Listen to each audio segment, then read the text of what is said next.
गेल्या 4.5 वर्षांमध्ये भाजप सेना युतीतील नेते भांडले। मात्र लोकसभा निवडणुकीच्या तोंडावर युती झाली, नेत्यांनी गळ्यात गळे घातले। मात्र एकेकाळी शिवसेनेला अंगावर घेणारे भाजप नेते सध्या पक्षात अडगळीत पडल्याचं चित्र आहे।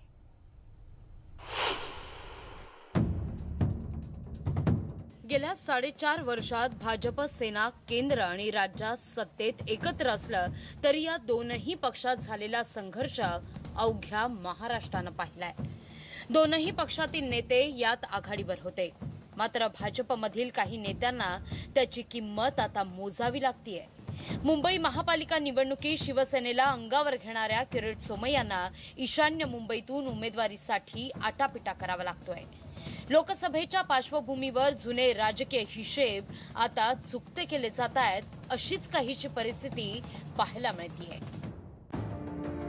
सोमय्यांप्रमाणेच भाजपातील ज्येष्ठ नेते एकनाथ खडसे सुद्धा आहेत।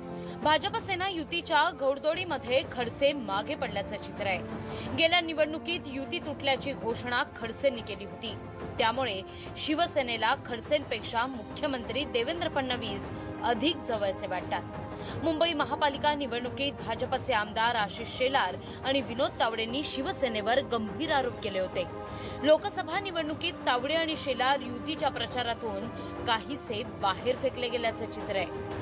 एका लेखातून शिवसेनेवर टीका केल्यामुळे भाजपचे मुख्य प्रवक्ते माधव भंडारींची विधान परिषदेची वाट बिकट झाल्याची राजकीय वर्तुळात चर्चा आहे। मात्र युतीत सगळं काही आलबेल असल्याचा दावा विनोद तावडे करतायत। स्वतः माननीय उद्धवजींनी अमितभाईंचा फॉर्म भरायच्या सभेला स्वतः जाऊन ही युती कशी घट्ट आहे हेच दाखवून दिलं आहे आणि त्यामुळे भाजप सेना युतीला आतून फोडता येईल असं स्वप्न पाहणाऱ्यांचं स्वप्न आता भंग झालेलं आहे। युतीतील या बेबनावावर टीका करण्याची आयती संधी विरोधकांना मिळाली आहे। कालपर्यंत शिवसेना सांगत होती की अफजल खानची फौजा महाराष्ट्रामध्ये दाखल झालेली आहे। आज त्या अफजल खानच्या नामांकन अर्ज भरण्यासाठी स्वतः उद्धव ठाकरेजी गेले, म्हणजे शिवसेना किती लाचार झालेली। एक ठिकाणी वेगळी निवडणूक लढण्याची भाषा बोलत असताना भाजपशी जमून घेतला। शिवसेनेला अंगावर घेणाऱ्या नेत्यांची ही अवस्था पाहून टोकाची टीका न करण्याचा धडा आता भाजपच्या नेत्यांनी घेतल्याची चर्चा आहे। भाजपचे आक्रमक नेते पक्षीय राजकारणाचाच बळी ठरतायत की त्यांना शिवसेनेच्या काठीने मारलं जात आहे, याबाबत खमंग चर्चा जी आहे ती पक्षात सुरू आहे। निवडणुका आल्या की मुंबई आणि उपनगरातील उमेदवार आवर्जून लोकल प्रवास करतात, तसंच प्रवाशांना अनेक आश्वासनं सुद्धा देऊन टाकतात। यंदाही तेच चित्र बघायला मिळालं। गेल्या 5 वर्षात ठाणे लोकसभा मतदारसंघातील मध्य रेल्वेच्या लोकल सेवेत कोणता बदल झालाय, विद्यमान खासदारांनी कोणती कामं केली आहेत, याविषयीचा आढावा घेणारा आमचा स्पेशल रिपोर्ट।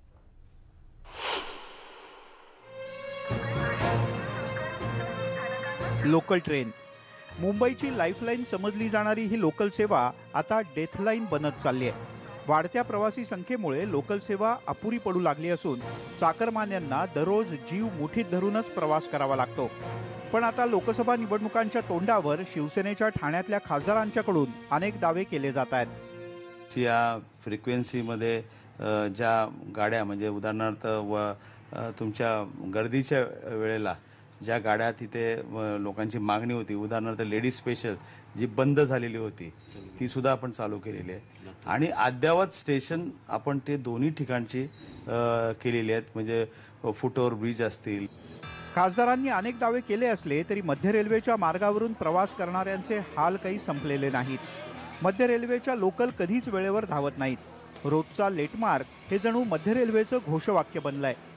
गर्दी ही 5वीला पुजलेली। 5 वर्षात केवळ वरवरची मलमपट्टी करण्यात आल्याची टीका रेल्वे प्रवासी संघटनेच्या पदाधिकाऱ्यांनी केली आहे। काफ़ी सुधार हुआ है। वही क्या है, ये लोकल जो ट्रेनें हैं ना, जो एसी का ट्रेनें हैं ना, उसमें मिडिल लोग नहीं जा सकते। टाइप को बहुत मतलब क्राउड तो कम हो जाएगा। ट्रेन में तो क्राउड कम होता है एसी में, बाकी क्या उसमें जो टिकट है ना वो मतलब ज़्यादा पैसे लगते हैं। आज जवळजवळ 25 ते 30 लाख लोक रोजची केवळ कल्याणपासून ते ठाण्यापर्यंत मुंबईला जातात। या तिन्ही खासदारांना रेल्वेचं महत्त्वही कळलं नाही आणि रेल्वेच्या समस्याही हे सॉल्व्ह करू शकले नाही.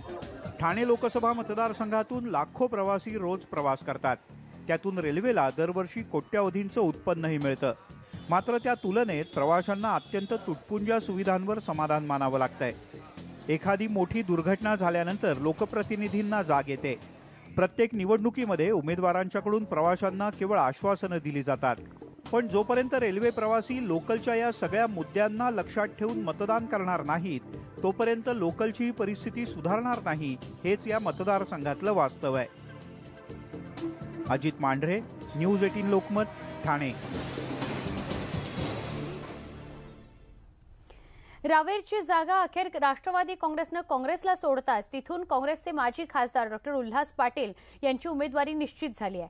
त्यामुळे आता रावेरमध्ये रक्षा खडसे विरुद्ध डॉक्टर उल्हास पाटील असा थेट सामना रंगणार आहे.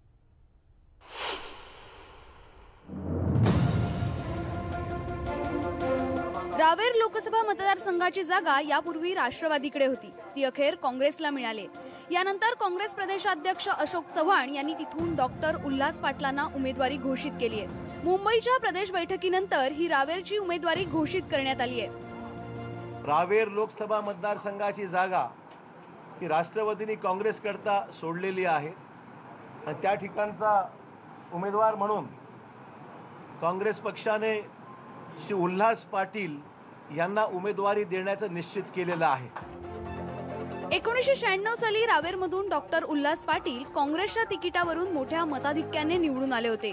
गेल्या अनेक वर्षापासून डॉक्टर पाटील यांचा या मतदारसंघात मोठा जनसंपर्क आहे. सर्वच जिल्ह्यातल्या नेत्यांनी राष्ट्रवादी काँग्रेसच्या मन मोठं करून ही जागा सन्माननीय अशोकरावजी चव्हाण यांच्या विनंतीनुसार ही काँग्रेसला सोडलेली आहे. त्यामुळे त्यांचा आम्ही मनापासून आभार मानतो. रावेर मतदारसंघावर तसं एकनाथ खडसेंचं प्राबल्य आहे. मुक्ताईनगर, भुसावळ हा पट्टाही याच रावेर मतदारसंघात येतो. यावेळीही तिथून भाजपतर्फे रक्षा खडसे मैदानात आहेत. कदाचित म्हणूनच राष्ट्रवादीने ही रावेरची जागा काँग्रेसला सोडल्याचं बोललं जात आहे. पण आता रक्षा खडसेंसमोर काँग्रेसचे तुल्यबळ उमेदवार डॉक्टर उल्हास पाटील यांचं तगडं आव्हान असणार आहे. Bureau report Rajesh Bhagwat, news 18 Lokmat, Jalgaon. Solapur Lok Sabha मतदारसंघातले भाजपचे उमेदवार डॉक्टर जयसिद्धेश्वर शिवाचार्य यांनी अजब वक्तव्य केले. देवदर्शनाला बाहेर कुठेही जाऊ नका, कारण बोलणारा देव मी आहे, असं वक्तव्य केलेली त्यांची क्लिप सध्या व्हायरल झाली आहे. कुठेही जा, देवीला जा, देवाला जा, कुठेही जा, तुळजापूरला जा, पंढरपूरला जा, कुठेही जा, मात्र देव पेटणार नाही, तो बोलणार नाही. बोलणारा देव मी आहे. आघाडीच्या जागा वाटपातला सांगलीचा तिढा अखेर सुटलाय. काँग्रेसचे नेते विशाल पाटील हे स्वाभिमानीच्या तिकिटावर लोकसभेच्या मैदानात उतरणार आहेत. विशाल पाटील यांच्या उमेदवारीनं सांगलीची लोकसभा अटीतटीची होण्याची शक्यता आहे. वसंतदादांचा जिल्हा, काँग्रेसचा बालेकिल्ला ही सांगलीची ओळख आता पुसली जाण्याची शक्यता आहे. कारण सांगलीची जागा काँग्रेसनं स्वाभिमानी शेतकरी संघटनेला सोडली आहे. एवढंच नाही तर काँग्रेसनं वसंतदादांच्या नातवालाही स्वाभिमानीत पाठवून बॅट हातात घ्यायला भाग पाडलंय. आम्ही अशा पद्धतीने निर्णय घेतला की विशाल पाटील यांना स्वाभिमानी पक्षामार्फत या निवडणुकीमध्ये लोकसभेला उमेदवार म्हणून आम्ही घोषित करतो. आणि काँग्रेस, राष्ट्रवादी, स्वाभिमानी आमचे सगळे मित्रपक्ष, 56 मित्र पक्ष आणि संघटना संस्था मिळून एकजुटीनं ताकदीनं आम्ही या निवडणुकीला सामोरं जातोय.